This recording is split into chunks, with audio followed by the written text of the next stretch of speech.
Hello everyone, welcome back to our new blogs. কেমন আছো তোমরা সবাই? আশা করছি সবাই খুব ভালো আছো। তো সবাইকে জানাই গুড মর্নিং। আর আমরা বেরিয়ে পড়েছি একদম সকাল সকাল। রিমোকে দেখতেই পারলে স্কুল ড্রেসে রয়েছে, তার মানে স্কুলে নিয়ে যাচ্ছি। আর এখন বাজে হচ্ছে তোমার 9টা। তো এত সকাল সকাল বেরোনোর কারণটা কি দেখতে থাকো, জানতে পারবে অবশ্যই। তো বেরিয়েছি হচ্ছে আজকে রিমোর স্পোর্টস স্কুলের। তো ওই জন্য 9টায় আমরা বেরিয়ে চলে এসেছিলাম মাঠে। তো দেখো এখানে মাঠে অলমোস্ট সেরকমভাবে লোক দেখতে পাচ্ছ না, ফাঁকা ফাঁকা, মোটামুটি ভিড় ছিল। তো ঢুকে যেটা জানতে পারলাম, ওদের খেলাটা হচ্ছে 11:30 থেকে। তো আমি জানতাম 9টা থেকে, ওই জন্য আমি সকাল সকাল চলে এসেছিলাম। এবার একবার বাড়ি ফিরে গেলে যেটা দেখবে আর কি, কোথাও গিয়ে যদি বাড়ি ফিরে যেতে হয় না, আর আসতে ইচ্ছে করে না। তো তার জন্য আর কি আমরা ভাবলাম যে না, আর বাড়ি যাব না, বরঞ্চ এদিক ওদিক একটু যাই। তারপরে আর কি 11:30টার দিকে আবার মাঠে আমি চলে যাব। তো ওই জন্য সকালে বেরিয়েছিলাম, যেহেতু সেরকমভাবে তো কিছু খেয়ে বেরোয়নি। তো ওই জন্য সবার আগে ভাবলাম তাহলে চলো কিছু খাওয়া যাক, খেলে ওখানে একটু খাওয়াটাও হবে, সময়টাও যাবে কিছুটা। তো আমরা চলে এসেছিলাম দাসপাড়ার এই দোকানটায় না সব রকমের জিনিস পাওয়া যায়, কচুরি থেকে আরম্ভ করে ফাটা পরোটা সব কিছু। তো ওই জন্য আমরা দোকানটাতে চলে এসেছি, গরম গরম কচুরি খাবো আর কি, ডাল কচুরি, ডালপুরি যেটাকে বলা হয়। তো চলে এসে দেখো অর্ডার করে ফেলেছি, এদিকে ডালপুরি দিয়ে ফেলেছে ঘুগনির সাথে আর কি। আর আমি পরে ডিমও অর্ডার করেছিলাম, সিদ্ধ ডিম আমি খেয়েছি, তোমাদের দাদা পোচ খেয়েছিল। তো আগে পেট পুজোটা হয়ে যাক, চলো এখানে কিছুটা সময়ও চলে যাবে আর কি, তারপরে দেখি বেরিয়ে কোথায় যাওয়া। আর এই শীতের সকালে গরম গরম ডালপুরি আর ঘুগনি জাস্ট মানে জমে ক্ষীর। আর আমি যেহেতু বাইরে বেরোই না খুব একটা, তো আমার কচুরি টচুরি এরকমভাবে খাওয়াও হয় না।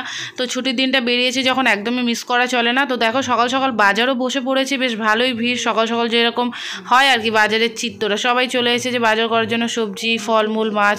তো ওখানে খাওয়া দাওয়া কমপ্লিট করে দেখো, যেটা তোমাদের বলছিলাম দেখি কোথায় যাওয়া যায়। তো তোমাদের দাদা বললো চল একটু ঘুরে আসি। আর এদিকে পিছনের দিকটা গেলে না একটু ফাঁকা ফাঁকা এরকম ধরনেরই জায়গাগুলো, জানো তো, দেখতে খুব ভালো লাগে সকালের দিকে। তো আমরা একটু বেরিয়ে এদিক ওদিক ঘুরছি আর কি। তো তোমাদের দাদা বললো চল কিছুটা ঘুরি। ঘুরে পরে আমি যে দোকানে আগে কাজ করতাম সে দোকানে আমাকে ছেড়ে দেবে, ওখানে আমাদের বন্ধু আছে। তো বন্ধু আমাকে আর কি 11:30টার সময় ছেড়ে দেবে মাঠটায়, যেখানে আর কি রিমোট খেলা হচ্ছে। তো ভাবলাম যে ঠিক আছে তাহলে তাই করি, কারণ তোমাদের দাদাকে 10:30টার মধ্যে না বেরোলে হবে না, কারণ ওকেও অফিসে যেতে হবে, দেরি হয়ে যাবে। তো দেখো ওই জন্য আমি দোকানে চলে এসেছি, ও আমাকে নামিয়ে দেখো বাইরে কথা বলছে। তো এখানে আমরা কিছুক্ষণ বসবো, তারপরে আর কি ও কাজে বেরিয়ে যাবে। আর 11:30 বাজলে পরে এখানে আমার বন্ধুটা গিয়ে ছেড়ে চলে আসবে মাঠে। তো এখানে দেখো ওর কাকাইরা সব আদর করছে ওকে। তো ছোটো থেকেই যেহেতু চেনে আর কি, তোকে খুব ভালোবাসে, তো বলছে হামিদে হামিদে। তো ও একটু ইয়ে হয়ে যাচ্ছে, দেখো না বলছি ফটো তুলছে, আর এখন খুব শিখেছে ফটো তুলছে। দোকানে এসে বসে আছি, তোমরা তো জানো এই দোকানটা আগে আমি কাজ করতাম। তো ওর জানতাম আমি 9টা থেকে স্পোর্টস, কিন্তু গিয়ে জানতে পারলাম যে ওদেরটা 11:30 থেকে, মানে আমি যাকে ফোন করেছিলাম সে হয়তো ঠিক জানতো না, ওই জন্যই আর কি। তো এখন আবার বাড়ি থেকে আসাতে ইম্পসিবল, ওই জন্য তোমাদের দাদা কি করলো, বললো এখানে কিছুক্ষণ ওয়েট কর, তারপর এই দেখো চাপা খেয়েছে। চলে চলে চলে, কোথায় চাপা খেয়েছিস? আর হাত দিবি? আর হাত দিবি? আর একদম ওখানে হাত দেবে না গিয়ে কিন্তু। তো ওই জন্য এখানে নামিয়ে দিয়ে গেল। দেখো না রিমো 1 মিনিট তো স্থির থাকবে না, তো কথা বলছি তারই মধ্যে গিয়ে হাতে চাপা খেয়ে এসছে।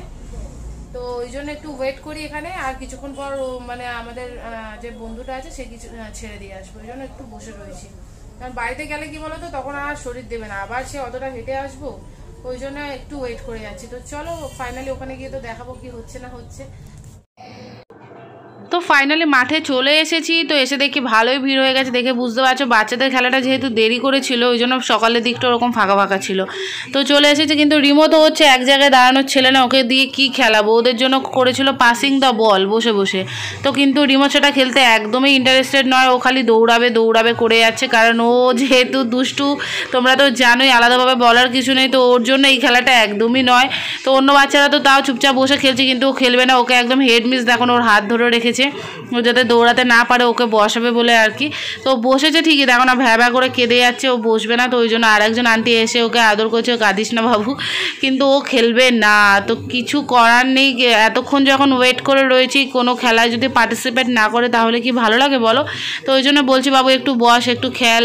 আর তার মধ্যে শীতকাল হলে কি হবে, এই সময়টা না একটু ভালো রোদের তাপ ছিল, জানো তো, মানে রোদটা গায়ে লাগছিলো আর কি। ওই জন্য এত দেরি করে খেলানোটাও ঠিক হয় না, ওদের স্কুলের তরফ থেকে একটু সকাল সকাল বাচ্চাগুলোকে খেলিয়ে দিলে না কষ্টটা কম হতো। তো দেখো আন্টি ধরে তো ওকে বসে আছে ঠিকই, কিন্তু ওর একদমই মন বসছে না। তো ফাইনালি আমাকে নিয়ে বসতে হয়েছে, কারণ ওর কান্না থামাতে পারছিল না। তো ভাবলাম চলো তাহলে আমি ওর সাথে বসি আর কি, আমারও একটু খেলা হয়ে গেছে। তো ফার্স্টেই একদম আমরা আউট হয়ে গেছি। একদিকে ভালোও হয়েছে, অতগুলো বাচ্চার মধ্যে এতক্ষণ ধরে খেলতে গেলে না প্রায় 1 ঘন্টার কাছাকাছি লেগে যায়। রোদের মধ্যে সত্যি খুব কষ্ট হচ্ছিলো ওদেরকে দেখে। আর দেখো এবার দিয়ে দিয়েছে হচ্ছে টিফিনে দিয়েছিল ব্রেড, কলা, আর দিয়েছিল কেক। তো ওকে একটা কলা হাতে দিয়ে তো বসিয়েছি, খাচ্ছিলো তো নাই মোটেই। আর ওদিকটা রোদ ছিল বলে আমরা একটু পিছনের সাইডে এসে বসেছিলাম।